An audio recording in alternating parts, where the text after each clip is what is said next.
کہ عمران خان تمہاری جان کو خطرہ ہے، بیرونی سازش بھی اندرونی بھی، مافیا بیٹھے ہوئے آپ کی جان کے پیچھے۔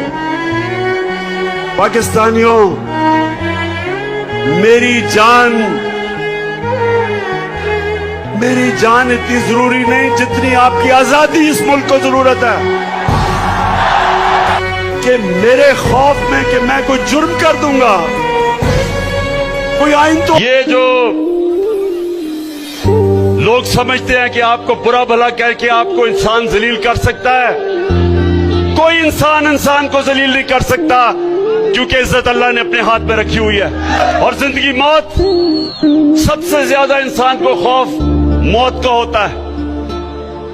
اللہ نے انسان کو آزاد کر دیا ہے، وہ کہتا ہے کہ کس ٹائم پہ تم دنیا سے جاؤ گے یہ اللہ نے اپنے ہاتھ پہ رکھا ہے۔ ایک بزدل آدمی وہ ہوتا ہے جس میں ایمان نہیں ہوتا، ایمان والے کی نشانی ہوتی ہے اس کی کوئی قیمت نہیں ہوتی، اس کے ضمیر کو کوئی خرید نہیں سکتا، اس کو کوئی ڈرا نہیں سکتا۔